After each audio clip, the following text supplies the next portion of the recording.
Hmm. Hello, hello, hello, hello.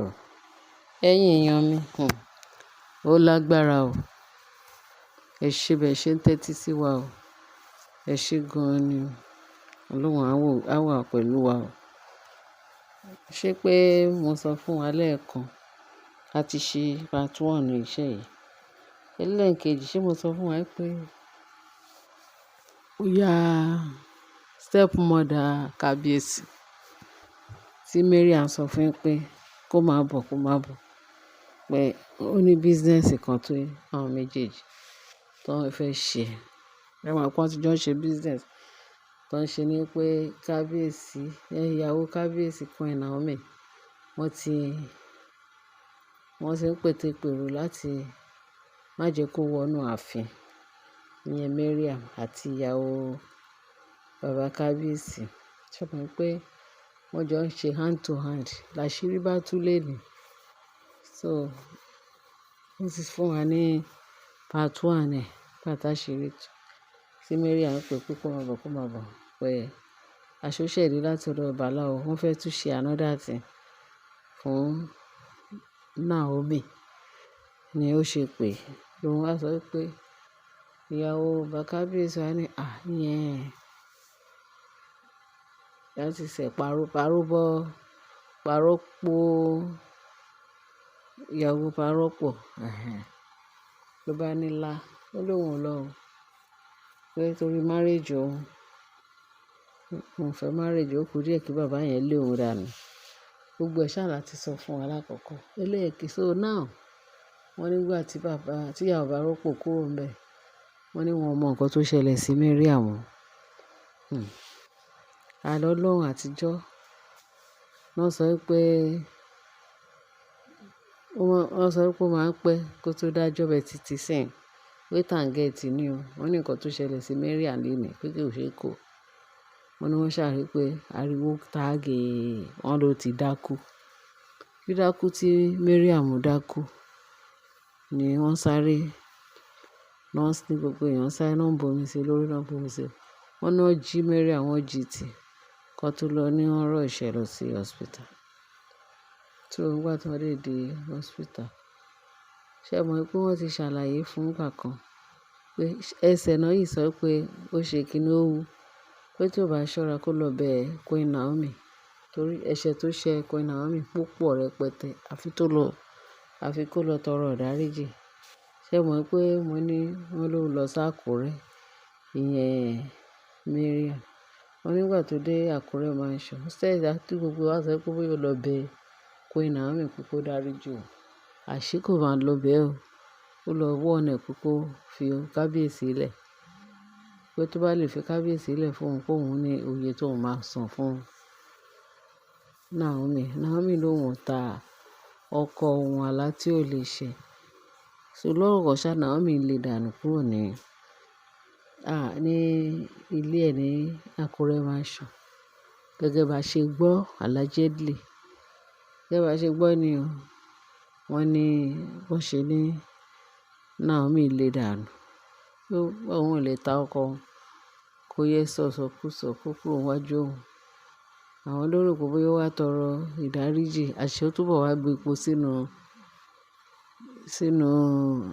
iná, bu fuel sínú iná padà. So títí nǹkan tá a dẹ̀ wá gbọ́ ní ọ̀sán yìí ni o.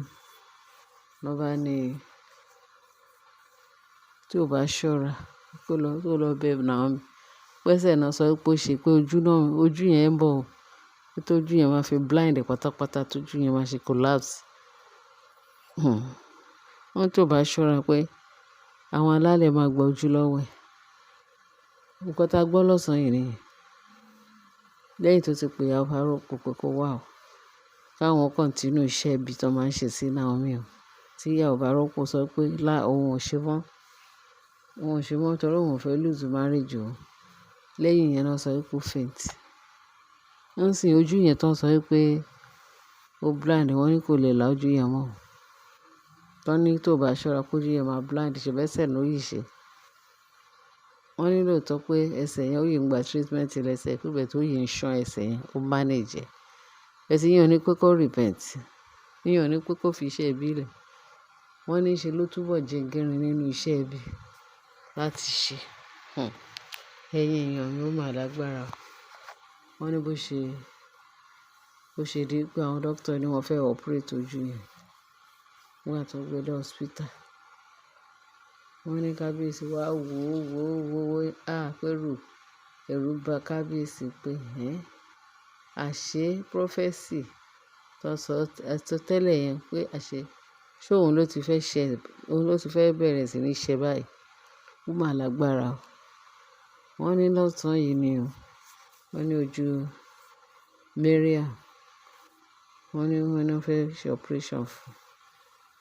Wọ́n ní kò fi ojú yẹn, ó kọ́kọ́ dákú. Wá ìgbà tó dákú ni ojú ò wá ṣe. Ojú ló wá affect ojú. Gẹ́gẹ́ bó ṣe sọ o, allegedly. Ẹ̀yin èèyàn mi.